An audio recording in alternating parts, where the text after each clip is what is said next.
Hello, everyone, and welcome to the Dyslexia Life Hacks Show. I'm your host, Matthew Head, and in this episode, I'm talking to Lisa Heleniak. She's the ZOOM Genie and the owner of LMH Virtual Assistants. They provide co-hosting and support services for virtual meetings. Before she set up her own business, she's worked in HR, operations, and as an executive PA. I will put links to Lisa's LinkedIn profile in the show notes, which will be available at dyslexialifehacks.com/podcast. Welcome to the show, Lisa. Hi, thank you for having me on. No worries at all. Where I wanted to kick this off with is that you started your working life, according to your LinkedIn profile, as a team leader at O2. Now, was that something you did as a sort of part-time, just out of school job, or did you do anything beforehand? I very randomly, I went to boarding school and weirdly kind of struggled, but didn't because everyone was very, very academic and I wasn't. But being dyslexic, I was brilliant at sport, music and art. So being in the private sector, because I was so good at those three things, the kind of academic side got brushed aside because when you're at private school, you're so engrossed in everything opposed to, say, the state situation at that time. So I was kind of looked upon as like, oh, she's great. She's really great at sports. So I kind of flowed through my boarding school days in private education quite easily, although academically I was terrible. All my peers now have got probably 150 grand a year jobs. They're solicitors, they're, whatever you can think of that pays you well. But here we are. And but I was really good at art, and I'd got into Cambridge Art College, and I did that terrible teenager thing, which my daughter's going through now, and just went, I don't want to do that. And I was more interested in getting my car and earning money. And so I went into working in a shop after my parents had paid a lot of money for education. And then I had a boyfriend, packed up my car, moved up to Leeds, worked in a shop again, and realised that this actually wasn't for me, and I was quite intelligent. And so then I got a job at O2, which at the time was BT Mobile. Oh, yes. And although I was dyslexic and struggled, but I think what happens is you're dyslexic, but you're compensated in other areas. So you overcome, as you probably very well know. And so my communication skills, customer service, overcome everything. And so I quickly started sort of this, what was just an admin job at O2 BT Cell at the time, and quite quickly became a supervisor and worked up the corporate ladder quite quickly, which was weird for me because I struggled in everything that I kind of did, but I covered it up as you do. And with my that outgoing, lovely, bubbly personality and being really customer focused and working hard and all those kind of attributes that I'd learned from my parents and going to boarding school sort of took me up the corporate ladder. And, there was things that I struggled so much, but I just learned very quickly how to sort of cover things up and push them under the carpet. So when I moved up to Leeds, I very sort of luckily fell into a corporate job. And so that's how I dropped into my position without having to go to university. And I felt like I'd kind of done university because I packed my car up and moved up to Leeds to live with loads of students. So I felt like I did that university thing. And my career progressed from there. But then they were making loads of redundancies, and obviously money took over. So so I took quite a hefty, nice redundancy plan, and bought a house in Leeds, and then dropped into a position of working for a consultancy. And I became a PA, and that's how my PA role, which then worked into my own business as a VA, has progressed. So that's kind of my timeline and my story. So I'd say that I've kind of covered everything up, been quite lucky. And, as a dyslexic, you get by, you just cover stuff up, and you use all your other attributes to move you up the ladder. So I'm sure that makes sense to you, doesn't it? It does. So obviously being in private school when you were younger, and you said about the sport, basically you excelled at that, which gave you almost a free pass to struggling with your other subjects. Yes. Did they know you were dyslexic at that point in time? Yeah, I was diagnosed at the age of 10. Oh, yeah. I had a reading ability of a 7-year-old, so that was all the alarm bells. But obviously my parents wanted me to go into private school, so I had to sit an exam. That ain't going to get you into private school. So I had to have tuition. And then when I took the exam, they were like, oh, she's just not bright enough. She needs to go in the lower year. And my parents were like, no. But when I got diagnosed with dyslexia, I had a really, really high IQ. Yes. So it counteracted. And fortunately, weirdly, my dad was a vicar, and the private school that I went to was originally founded for clergy daughters. So I got a bursary, and I think they kind of let me in out of, well, she's a vicar's daughter. We've kind of got to let her in. Oh, blimey, stars aligned. Yeah. So I know. So my kind of path was driven out. So that's how I managed to get into private school. Otherwise, if I'm honest, I don't think my parents would have been able to, they wouldn't have been able to have got me into the private school my sister went to in a million years. But I think I was kind of let in. And dyslexia was such a new thing then. Yeah. No one really knew what it was. They put you in a category of, oh, you're thick. What is it? And it's like, but look at her IQ. You know, look at this report. We've had a professional report. She's dyslexic, but look at, she's amazing at this and this. So I think they said, right, okay, well, we'll take her and we'll see how it goes on. And obviously it was kind of the making for me, because academically, I wasn't that great, but all these great things of the art and the music and the sport that is exposed to you at a private school compared to the state system. Yeah. I mean, if I dare say it, we played lacrosse. Ooh, and so I was brilliant at that. Tennis, netball, everything. We were just so I didn't feel that inadequate, even though I knew I wasn't academic. I couldn't, I was allowed to not do GCSE French because I was so bad at languages. And because I was assessed, I was also given extra time in my GCSEs and my A levels. So so I kind of rode through the life of private school. But clearly now I look back, God forbid, you're sort of dyslexic, but you're given all these other gifts of being arty, creative, sporty. Your brain is overcompensated in those other areas. And, as long as you can grasp that and take that with you and go down that direction, then, you're above average in a weird way, even though you can't string a sentence together. Yes. It's interesting, isn't it? Because your example of how you got through your private school, so basically mostly secondary education. Yeah. With the fact that you were so good at all the arts and sports stuff that it almost didn't matter. No. Because they were like, wow. And that's probably quite good for the confidence for you as well, because rather than just being the person who feels like they're thick all the time, and you knew your IQ, which this bit of paper proves I'm not, which I think quite a lot of dyslexic people don't have. I mean, when I got assessed, I was 6, so I don't remember by the time I have any memories. That's very young, isn't it? Yeah. So sounds like you didn't have the negative side of getting the sort of negative self-belief of feeling like you don't belong in school or stupid or any of that kind of stuff. Just because you're really good at sport and had the test behind you. Yeah, and I think I was very lucky, because I can imagine that it is difficult. But I just very early on, from the age of 10, worked, and I had a tutor that helped me.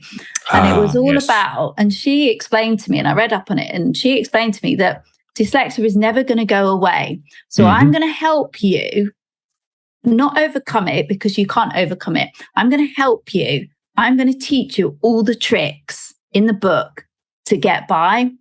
Oh, okay. Yeah. And so she helped me give me the confidence and this is how we can work around it. And I think I learned quite early on, from about the age of 10, 11, before I went to boarding school, it's never going to go away. But I think also, like, my parents said that from a very, very early age of even like 4 or 5, I was intelligent enough to pretend. I'd like hear a book and then I'd soak it in, and I couldn't read, but I'd soaked in the detail so much that then I could relay it. So everyone just thought, so you just overcompensated in other areas but I can imagine that if you weren't as fortunate as me, then you are put in a category. My sister went to university to study to become a teacher, and she did her dissertation on dyslexia. And interestingly enough, there's a whole different world that I didn't know about, and probably something that you've experienced. But I was quite lucky, but I suppose not in a way, because you go through life just constantly fearing of, if you've got to read this and you've got to do that. And, my ex-husband used to say, I used to write a shopping list, and my ex-husband used to say, how do you function? How do you work?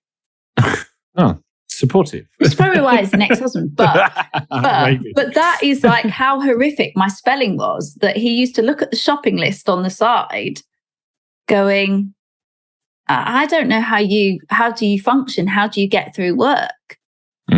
But like you probably know, Matt, that you just find all these ways to cover it up.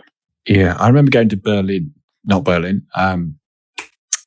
Where is it, in Germany? Anyway, somewhere in Germany, and we got the tube map up, and looking at the map, and I go, we need to go here. Yeah, we need to go here and here. And my partner at the time, she's like, how can you tell? Because you can't read any place names. Yeah, but I can't read the place names in English. So they're just more jumbled up place names to me. But I know this pattern matches this pattern, and we need to go down this line. Yeah, exactly. You just, it's like colours and visual and I just know that's how you get there. You just, you just compensated, and thank God really, because otherwise you would be put in that category. But interestingly enough, the thing that I was quite surprised about is that, and it might be higher now, or statistics might be different, but I was quite surprised to learn that 1 in 5 boys are dyslexic. Now, I think that's quite high. Yeah, that is quite high. Yeah. And I didn't know that, but if I'm honest, I don't really know any other girls that are dyslexic. But yeah, I was with a guy for years and years and years when I moved to Leeds. And quite early on, I was like, you're so dyslexic. And his parents didn't really deal with it. And so I said, look, you need to go and get tested. And he got tested. And he was at university and he was severely dyslexic. And he ended up getting a computer. He got the coloured glass sheet. So when he read, and so, but no one had seen that apart from me. And then I'd pushed him. And so, he went on to finish his degree really successfully, and now got an amazing job at BAE Systems designing unmanned aircrafts. Now, I don't think, if I'd not picked up on that I thought he was severely dyslexic and managed to push him to get the computer, the reading, all these things, and the extra time in his exams, he wouldn't be where he is today. But I just picked up on it. And so there isn't, even, I don't know what it's like now as a child, because my 2 girls clearly are so not dyslexic. They're amazing readers. They've got no work ethic, but they're absolutely amazing readers, which I just find, because my ex-husband used to be really worried that they would be dyslexic. Yeah. But they're clearly far, far, far from dyslexic. They all learnt to read way before anyone in their class. But yeah, my boyfriend from that time in Leeds was so severely dyslexic, and he probably wouldn't be where he is now if I'd not picked up on that and pushed his parents and him to get him diagnosed and get all the extra things that you could get. But it is, I think it has improved over time. But as you can see from what's going on via social media and various sort of things that are popping up. And I think the detection's got better. But yeah, there was an age where it was like, what am I, 38 now? So I'm an anomaly. You're such a baby. I'm an anomaly out of people I talk to by sort of immediate age group of being picked up as a child. You can hear it through previous guests I've had on this podcast. Over 30 of them, and the overwhelming majority of them are picked up as they're about to go to university. Now, some of that is because obviously the intelligence gets you through school, and maybe I just was really bad. But and then when it gets really hard, it starts to be picked up on. And other things, I think, is people's understandings have evolved over time. So, because I was going to ask you, actually, just casting your mind back to the tutor you had at boarding school when you said that they found tactics and tricks to get you around that. Considering I run a website called Dyslexia Life Hacks, what sort of tricks were they teaching you at the time to help with you at school at that point? God, you know what? It's such a long time I can barely remember. But what you're saying is at that time, it was such a new thing, and no one had really heard of it. And lots of people would just say, well, she's thick, or dyslexia is just an excuse. Your child's thick. You're just using it as an excuse, but no one really knew about it then. But like you say, the hacks were, I suppose, just sort of having bigger print, reading stuff, but they say, like, I do it now, you can read over things, 100 things, you won't see the mistakes, but I suppose going back over it, you can't really undo dyslexia, you can't take it away. So the hacks were, I suppose, just sort of being open and honest, or saying, can you repeat that, or trying to memorize things of so I'm very visual, so I can remember things in color, but obviously that wasn't such a big thing. So she would say, try and so she'd say, visualize when you read something, visualize it and trying to remember it in such a different way, whereas people would just read something and remember it, whereas a dyslexic you have to visualize it. If someone says to you, go upstairs, turn left, go into the drawer at the bottom, it's number 2, that is just like a dyslexic's nightmare, isn't it? You can't store that kind of information. So it's so about visualizing and having prompts. And I think as you get older, you learn to, I don't know whether you have this problem, Matt, but I'm really bad with names. I just can't. Yep.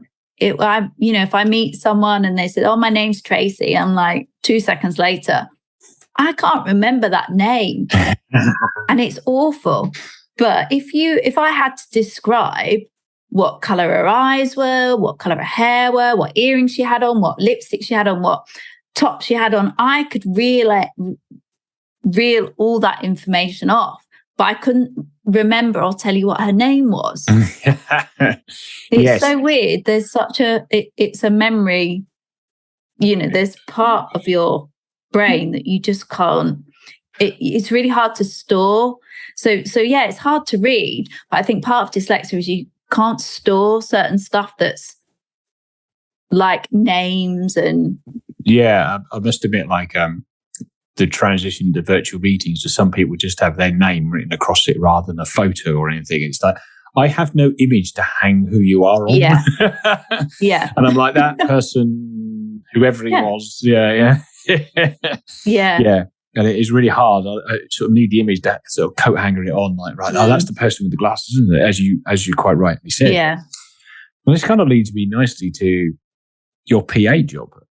I was reading in your profile at some point, you were PA to 4 directors. And I was like, how do you balance all of that? Because that's something I really, really struggle with.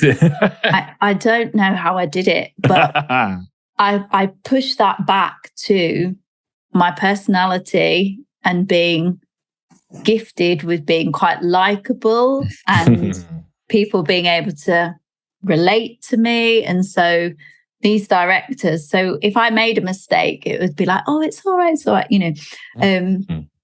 learning those hacks, like, I became really good friends with the IT guy, the HR person. So if I did an email and it needed to go to the CEO or the directors or whatever, I would have to, because I'd kind of built these it's all about building relationships, so that I could go, oh, could you just check this email before it goes out? Because, it would be awful if I made a mistake. And yeah, some things did go out wrong. Like I remember I did something, and I sent something out and it was a contract and I'd put pubic instead of public. Ah, yes. Yeah.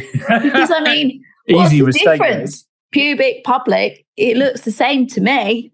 Yeah. And I will never live that down, because people, even today, when I worked for this corporate consultancy in London, still, do you remember when you? So so I just built relationships, got really connected to people, and they knew what I was like and how it was, and so I kind of got away with it. And I still made horrific mistakes in my English. Yeah. But, that, like you say, I suppose it was the hack. I say the hack is building those relationships and getting away with it. And people just going, oh, she's so lovely. Oh, it doesn't matter. Oh, you do. So I assume that you hadn't told any of them you were dyslexic then?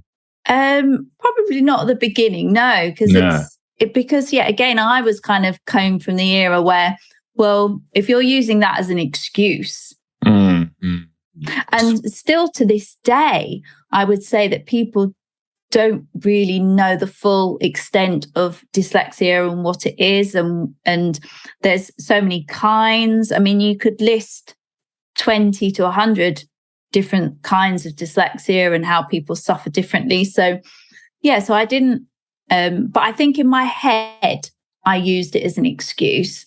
And I probably, if I'd not used it as so much of an excuse, I probably would have got further in life. I think I kind of let it eat away at me and use it as an excuse. Yeah, that sort of point where you don't get a promotion, you're like, well, it's because of this. Yeah. Things like that, yeah. And you kick yourself because you've made that mistake, and so you just adapt. But I think that I am very creative. I'm sporty, and I don't think that I've taken the right path to grow that. I probably should have gone to Cambridge Art College, and I could have been in a different position. I think I've probably, we all take these paths, but and I suppose I do use it as not an excuse, but in the back of my mind, oh, well, if I wasn't dyslexic, I've struggled. I could have, all my friends have been solicitors and went to university. I didn't go to university, but everyone in my peer group at boarding school pretty much went to university, but I just didn't get the grades. Because at A-level, I did art and I did classics, and I just couldn't write the essays. I couldn't sit there and read the books. Now it's brilliant. I can just put an audio book on when I'm cleaning and, in essence, read a book. Yes, whereas I've spent years not reading. I'd love to read, but I've not really read. But now I'm in a whole new world. I'm firing through books because I'm listening to them on a Saturday morning when I do 3 hours worth of cleaning. Because I've not really read, I've not read for years. Yeah, and I know that sounds really weird, but you probably understand that, Matt. Yeah. But I've never really read because I don't enjoy it, because it's hard. But I read now because I listen. And I would say that technology is an amazing thing for a dyslexic now. And I think I sort of came into it just at the right time. So when I started my job at O2 or BT Cellnet, the computers were just coming in, and then the new iPhone came out whilst I was there. And so technology's really helped me. Whereas I think if I was born, say 5 or 10 years earlier to 1977, I think I would have really struggled in life more. But I think because of technology, it's kind of really helped and pushed me along. Yeah. Does that make sense to you? Have you felt that technology has helped you, like with being able to speak into your phone or your laptop and it just writes it? And yeah, definitely. And I had a bit of a break between finishing college and going to university. I didn't go to university till my mid-20s. So by that point, technology really caught up. And it was a godsend. I was using software to dictate in the computer. One of my favorite dyslexia weapons, so to speak, is my mobile phone. It's the first hack on the website is using the assistant on your mobile phone to spell things and talk things out to you. And I still do it now. We'll be in the middle of a text message, get to a word I can't spell and tap the microphone button to say it into the phone and things. And the person next to you is like, what was that? No, don't worry, I'm telling the phone. And I think, I learned a bit on the beginning of that wave really helps you out, but maybe it didn't at school and it kind of caught you up as you got into adulthood. Yeah, it did. I think once I started like the proper job, that's what got me through, was like just spell check alone. But then the problem being is like with the pubic and the public, that spell check doesn't know whether you're talking about a pubic hair or a public. So kind of let me down at the time. But now, I mean, just that ability to be able to speak into your phone and not have to sit there and type, it's just amazing. Technology is, and there's probably loads more stuff out there that we don't even know about that helps the dyslexic, but being old at 45, I've just adapted my life to sort of how it is. So and there is a lot, and I keep discovering new things all the time. One thing I do want to ask you about the PA job is you would have had to take meeting minutes, would you have, in that particular role? So how? Because my brain can't, I'm better at it now, but it took me quite a long time to write and listen at the same time. Do you know what? That is probably, you've reminded me, I've probably blocked it all out, but I would say that was probably the most horrific thing of being a PA and my journey as a PA. Because I would take notes and then it's that memory thing. And so then an hour later, then the director would say, oh, can you just write those notes? Can you just type those notes up and send them through? And I'd look at my notes and my heart would sink. Yeah. I mean, I'm surprised I didn't lose my job over that, but and that was horrific. But then quite early on, obviously the iPhone kicked in. And so I used to go to meetings and take my iPhone and press the voice thing. Yeah, the voice memo. Yeah. And so then I would sit and I'm no exaggeration, I would then sit for hours typing up, because then you're listening through an hour to a 2-hour meeting and you're trying to type up the notes. And so I would probably spend hours typing up the notes. So it looked like I just spent 30 minutes. And that was really tough. That was the tough part of my job.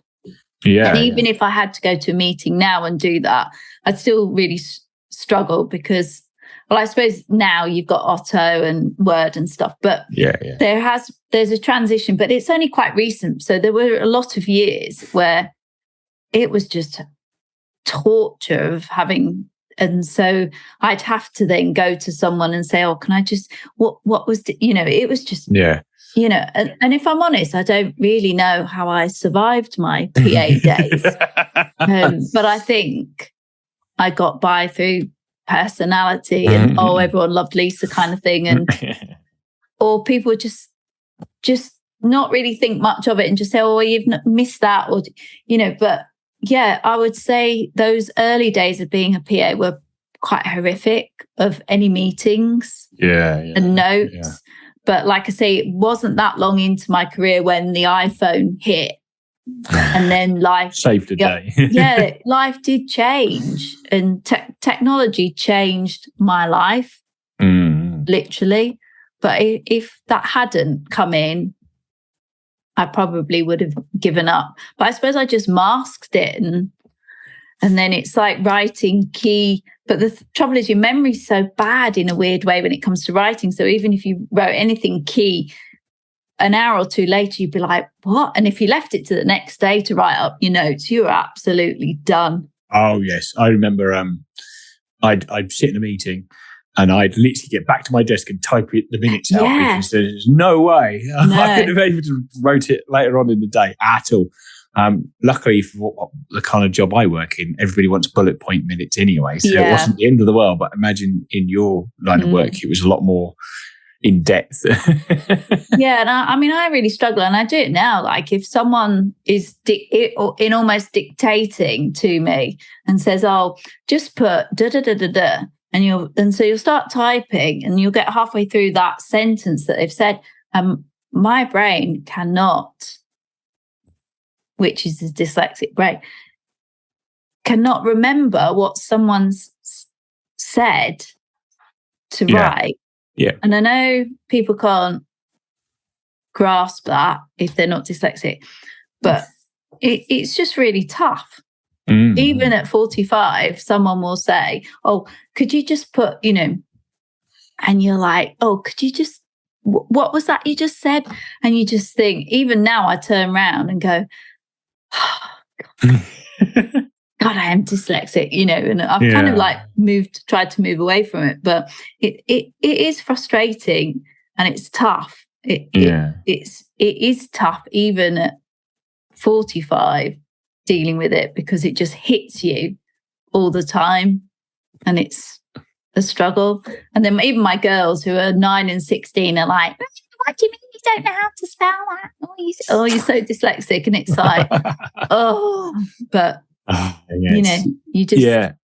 Yeah, it can be. I imagine rearing children who are not dyslexic can be tricky when you are dyslexic. Yeah, because they can't get their heads around it, and they're so like brilliant at English, which, like I say, my ex-husband was really worried that they would be dyslexic, but they're so clearly not. And so they find it, like my 9-year-old finds it hilarious. Like I'll be doing something and she'll be looking over my shoulder and she'll like, oh, you can't. No, or I'll say, oh, how do you spell such and such? And she'll just reel it off. And, to this day, I cannot spell broccoli, and I'll never be able to spell broccoli. And there's certain words like that, I'll write on my shopping list and everyone's just like, what? Yeah. But I suppose as a normal person who can spell broccoli, it's like, well, but at the age of 45, there's certain words, a lot of words like broccoli, I cannot spell. I'll never be able to spell them. And I write them on my shopping list. I make it up every week, a different way of spelling broccoli, but I will never learn. I cannot work out how to spell broccoli.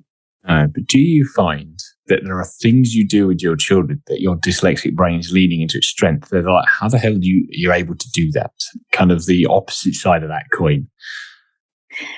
Yeah, well, I suppose that's down to the creative stuff, Yeah.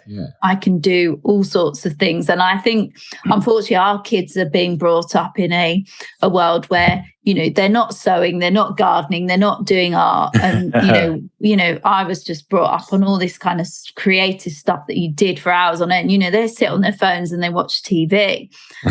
So they're not using their brains how we did anyway. But yeah, there's lots of times when they are like, oh, how do you do that? And it's like, well, that's just how it is. But I put it down to being creative, but I think that is my compensation of being so dyslexic that it's the dyslexic strength that is your creativity. Yeah, and just having obviously quite a high IQ. Just I've got an immense amount of common sense, and so I can and my intuition, and I can just see, and so I've just been able to overcome it massively and not. I mean, yeah, it'd be lovely to be a solicitor, but I can't read, so.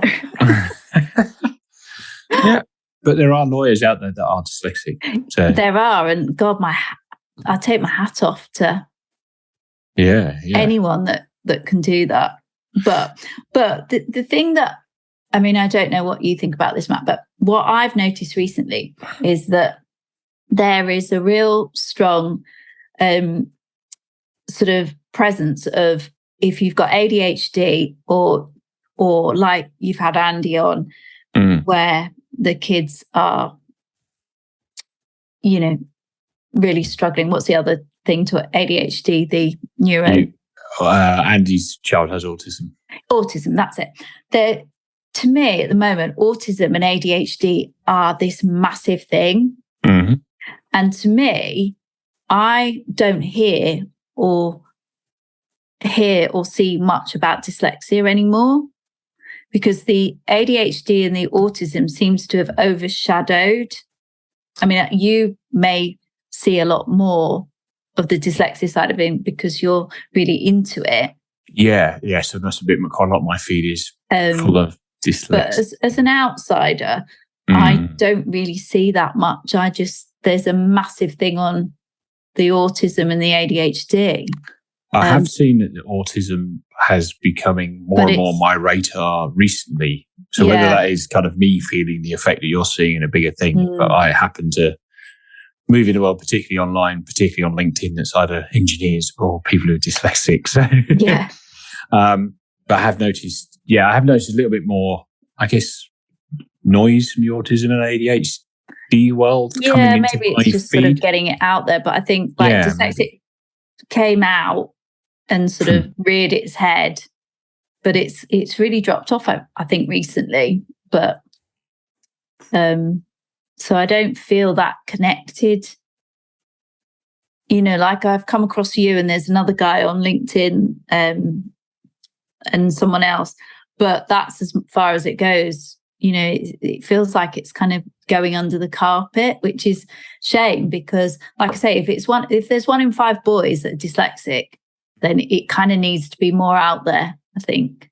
Yeah, and we're hoping with things like this podcast, the work that Made by Dyslexia do, British Dyslexia Association do other stuff, as well as there are a lot of people out there that succeed with dyslexia, and there's a lot of other charities or people like myself who've got smaller concerns that are doing things to get the voice out there, that people will find the right kind of thing that sort of resonates with them. Yeah. And hopefully that will kind of grow on the platform. But social media goes up and down in waves, doesn't it? Maybe. Yeah, because like the whole Richard Branson, and there's quite a few famous people that are really dyslexic that sort of comes out, but it just seems a bit quiet at the moment. So it'd be good to kind of... Yeah, I think the sort of dyslexia thing got onto LinkedIn early part of this year, I think. Yeah, and Richard Branson had a lot of noise about that, and then Matt Hancock with his dyslexia bill. Yeah, that's it. Yeah, maybe it has quietened off for a little bit. But I do find social media seems to go into waves of what's up and what's down. So maybe just on the downward trend of a wave. Who knows? I can't say that I'm an expert on the social media machine. Oh, I'm trying. Yes. But that's just, sorry to bang on, but that's another thing that when I first went onto LinkedIn, when I first set up my business, I really struggled to write posts and stuff. And I do now, I should just be able to reel off posts because it's all up there. I do struggle, but I am just accepting that, do you know what? Just write your post. There's some terrible things that go out on LinkedIn that's written really badly. And so the past 6 months, I've become a lot more confident, and I do write posts quite regularly. But I really refrained from writing posts because it doesn't come off. Like it doesn't, you probably know this, it's really hard to just reel off a post. Whereas if you're a copywriter like Andy, it's just inbuilt in you to just keep, And so, that's been a real challenge for me, trying to grow my business with LinkedIn. But I am definitely getting there, because now I'm kind of just like, it doesn't matter. Just write them. Spell check them, write them. If people want to pick up, people on LinkedIn do pick up though if you write the wrong "your" or which I just think. But yeah. So there's always somebody, isn't there? I can't say I've had too much of that, but I guess with the fact it's called Dyslexia Life Hacks, they probably expect no one would dare, would they? Oh, you spelled that wrong, Matt. Have you seen the name of the... It's not it's your. Yeah. Although I'm getting better with homophones, so you never know. But yes, I must admit, I do struggle with posts, sit there tapping out posts and stuff. It's something that still feels a little bit alien to me. It's like, I know what I want to say about this podcast episode or whatever I'm promoting at the time, but how do I do it? I know. And I don't want to pay a copywriter like Andy over £300 a month to write my post, because then I don't feel like it comes from the heart. I think a post on LinkedIn needs to come from you and from the heart, not from a ghost copywriter. Yeah, maybe. But yeah, it's how do you get authenticity? As discussed, Andy, we did talk about that. How do you make it sound authentic? Although it's a ghost copywriter. There's a real balance. But I think like someone like Andy is brilliant like that, because you can, if you connect with someone like Andy, then that's great. But I do sort of, sorry. No, it's all right. Long form podcast. So on the subject of LinkedIn, your virtual assistants business, how did that come about? Because you're well ahead of the Zoom game on this, because you kicked it off in, I think, 2017. So what was the sort of spark behind that? I think I got to that point where I'd split up with my husband, and I had two girls that I wanted to be able to take to school, pick up. And do you know what? I didn't want to do that corporate thing anymore. I didn't want to get up at 6 and get a train and not be there for my girls. And I thought, do you know what? If I don't do it now, I never will. And I took a massive leap of faith. I had no money in the bank. I didn't really, and I just thought, I've got to do this. And so I set up LMH Virtual Assistants, and weirdly, it went fine. It earned me good money to, for a couple of years. And then from the pandemic is where the Zoom Genie developed, because everyone was going on Zoom, and I'd worked with this presenting virtually company. And so that's how that, and I'm much more suited to presenting virtually because it's more being on the camera and connecting with people. And whereas being a VA is probably dyslexics' worst nightmare, because you're doing a lot of it's not so bad being a VA because you're doing more stuff on your computer. So you can take the time and read and stuff. So that's kind of how I grew into. So October last year, I just thought I need to niche down at something that seems quite massive, but no one else had jumped on the bandwagon. I was like, right, I'm going to do this. And so it took me about 3 months to come up with the Zoom Genie name and the business and the colors and everything. But I did it. And so, so I split my time between VA work, my VA business, and Zoom Genie, because obviously I didn't want to not be without an income. So my VA brings me up in a solid income, and then anything that I do for Zoom Genie is great on top. But that's a work in progress, and it's kind of going like that. So hopefully in sort of the next 6 to 9 months, I'll be able to drop the VA and become just full-time Zoom Genie. Yeah. So I'm really interested how this Zoom Genie works. So if I'm your client and I want sort of a basic thing from you, what do you do for me? How does this work? Because I was reading that you can provide hosting for meetings, but you could also provide training and lots of stuff in the background. So what exactly does the Zoom Genie do? Yeah, so I have, in essence, 2 layers. So my first layer, I would say I'm a co-host. So let's say you're going to do a training session or a webinar or whatever on Zoom. But the crux of it, actually, if you're trying to present and give a 2-hour session that people are paying for, and you're trying to faff around doing bloody, trying to put people in breakout rooms, your PowerPoint slides are all going to put, I was doing a call today, and my client, her internet went down. And couldn't, she had to then go off her mobile phone, but her slides wouldn't work. So straight away I jumped in, presented her slides while she talked. And so, and she can't present at the same time as doing breakout rooms. So I just give that bit of finesse on that help in webinars and training, because I will do your breakout rooms, I'll do your polls. And also I'm that someone to, Zoom can get very boring on a training session. So weirdly, if you've got someone there that's your right-hand lady going, oh, Lisa, what's in the chat? Or Lisa, what do you think? Do you know what? It breaks it up and people become more engaged. It's all about engaging your participants on the call. So that's that layer. However, not everyone knows how to engage and how to make a session that's keeping people engaged and keeping them off their phones. And so I will train someone in how to do their slides, how to engage, how to plan their session so that, people are there with you and engaged and, you've got them for the 2 hours. So there's two layers really, which a lot of people, you're back to face now. Well, not actually, because people don't want to pay for a trainer to stay in a hotel, drive halfway across the country and have their staff out for 2 days. You can really combine a 2-day training session or a workshop into probably just a couple of two lots of out sort of chunks on Zoom. Yeah. So people are gravitating towards that. They're saving money. You're not pulling people out. And so it's just, there's all these elements, and Zoom is a really changing platform. So I do lots of events now. So Zoom has got an events platform. So if you want to put on some swanky event and you've got speakers and stuff.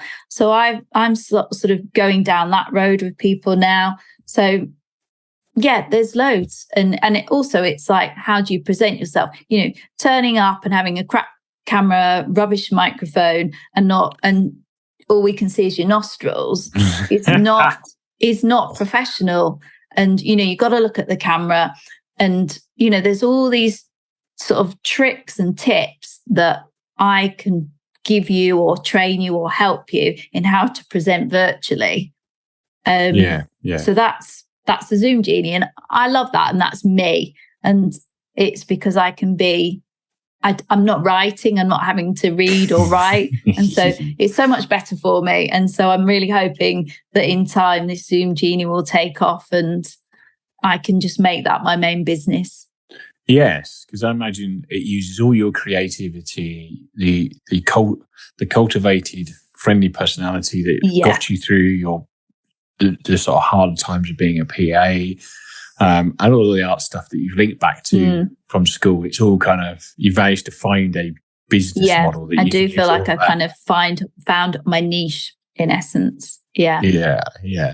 So how are you planning to grow it? You've got sort of a direction you would want to go on. Is it going to be the Zooms plus Teams Genie or? I know. I mean, I know someone said, oh, you've kind of limited yourself to, but I know a lot of like WebEx, all sorts of I work with Teams, WebEx, all those platforms. But I think the Zoom Genie is just so unique and so out there, because I go on like networking or all sorts, and people are like, oh, it's the Zoom Genie. And so to me, the Zoom Genie is a branding thing. And yes. Whether it's on Teams or WebEx or whatever, I'm still that, oh, it's the Zoom Genie. And because there's no one else doing it, I've kind of got the upper hand. And so, I just want to sort of get myself more out there, do more co-hosting, I'd like to do more training. I'm just in the midst of doing an online course so that I can make money while I sleep, as they say. So I'm doing that. And there's a massive thing on hybrid working at the moment. So a lot of people are working from home and in the office. And so teaching people how to make good meetings to combine that hybrid stuff. So I want to grow the business. I want to make it, I want to do loads more work and do loads more training and charge loads more money. That sounds terrible, doesn't it? But everyone says, oh, you don't charge enough. So Oh, well, yeah. That's the sign off it. Yeah, and do more events. Like I say, I'm sort of landing at events, sort of 2-day events. And so I've got lots of stuff in the pipeline. So yeah, things are really taking off. I don't know whether I could maybe in the future take someone else on. But yeah, I definitely want to grow it so that I can ditch my VA stuff. Definitely. Because you're exchanging time for money, whereas the Zoom Genie, you're more blocked. It's blocked time and blocked money. Yes, that makes sense. And whereas VA, you're kind of timing your stuff. And yeah, I'm kind of past that now, but And it's a good idea, isn't it? Like, as you mentioned before, like people do just want somebody to do that kind of background work. So if you're a trainer and trainer is your business, but you just want somebody to drop in to tidy all that up in the background while you carry on, do what you need to do, or a major webinar. But I've done webinars where even when they've got IT people in, that something goes wrong and the host is trying to fix it and present at the same time, and awful. It doesn't flow. And then, it's hard when you sat behind a desk with your phone to one side and you can minimize Zoom and carry on in Google Chrome or whatever. Yeah. It's really hard to keep people engaged versus us all sat in a room where all we can do is listen to the presenter. Yeah. Yeah. So it's just teaching people how to engage their audience and make a really great session. There's so much you can do and through the process of an hour, but people tend to just talk at the camera or not at the camera. And, that's a pet peeve of yours. Yeah. So, there's keep a spot in the camera. Yeah. And you know what? If you don't show up to your meetings in a hoodie and the washing in the background as well. That'd be useful, wouldn't it? That's not good either. But no. So there's just so much, and Zoom is such an amazing platform. It's a great company and it's just developing like week in, week out. It's just, they're a massive, massive company and there's just so much to learn. I just don't know. I've only scratched the surface, but a lot of people will, I'm doing a workshop and they'll just sit and talk at the camera for an hour and people are interested in that. If people are paying for something, but then I do a lot of calls where people pay for me to sit there and I'll be like, well, I've not really done anything. And they'll go, no, just the fact that I had someone there in case the internet went down or I just couldn't do something. So people pay for me just for security, because I think it does feel a bit daunting when you're sat there on your own and you've got to present to 100 or 20 people, and suddenly say if your internet did go down or goes, at least I can pick it up. And, and you if you're trying to do the best presentation ever and people are paying for this presentation and then you're trying to let people in the room and then breakout rooms, that's not professional. Hire me. Yes. Or watching the chat go around, you can field questions and thin that out and all that kind of stuff, because I've been on webinars and it's just insane. I know, and I get a real feel for the room because while someone's presenting, I can feel what's going on. And, if you can really use me to my full extent, I can really work the room with you and interrupt. And, it's just getting that flow. So, Cool. Right. Well, I think I'm going to start getting towards the end of this podcast, and every guest that comes on the podcast, I ask them 3 rapid fire questions. They're rapid fire questions from me, but they don't necessarily need quick answers from you. I'm dyslexic, remember. I'm not very good at stuff like this. My brain doesn't engage. So just to pre-warn you, the other guests. Just pre-warning you that worries. Putting a dyslexic on the spot like that is. Okay then. So question number 1. What prejudice have you had about dyslexia that has been proven wrong? I don't know if I have. I suppose when I was younger, you were put in the category of being thick. Clearly, I'm not thick. Just can't spell or read. Does that make sense? Yeah, it does. It does indeed. Yeah, that is quite a popular answer to that question. Oh, is it? Thick. Yeah, sorry. Boring. Number 2. Okay. Number 2 is a bit more of an interesting question. Okay. If an alien come down and asked you what dyslexia was, how would you describe it to them? I can't read and I can't spell. That is the crux of it. Yeah. I mean, but I suppose if an alien doesn't know how to read or spell, then that's just a whole new level, isn't it? Yeah, I can't spell. What's that? But I do have these other talents. Have you seen this creativity thing? I like that. Yes, exactly. Okay, and final question of the podcast. Seeing as this is the Dyslexia Life Hacks Show, what is your favourite dyslexia life hack? My daughters. Daisy, Maisie, how'd you spell that?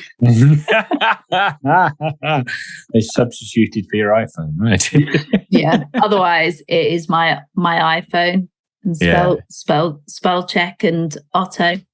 I can't think of anything else. Oh, that's cool. Okay, before we sign off, is there anything else you'd like to add, and where can people find you? Obviously on LinkedIn, the Zoom Genie, Lisa Heleniak. So yeah, it'd be great to connect, but just believe in yourself and don't do what I did and make it feel like it's a barrier to growing and developing. Just believe in yourself and go out there and hide it and get on with it, and you will go far. Yeah. Well, I want to take the time to thank you for coming on the podcast. And I want to thank everybody else for taking the time to listen. And I will see you guys in the next episode. Goodbye for now.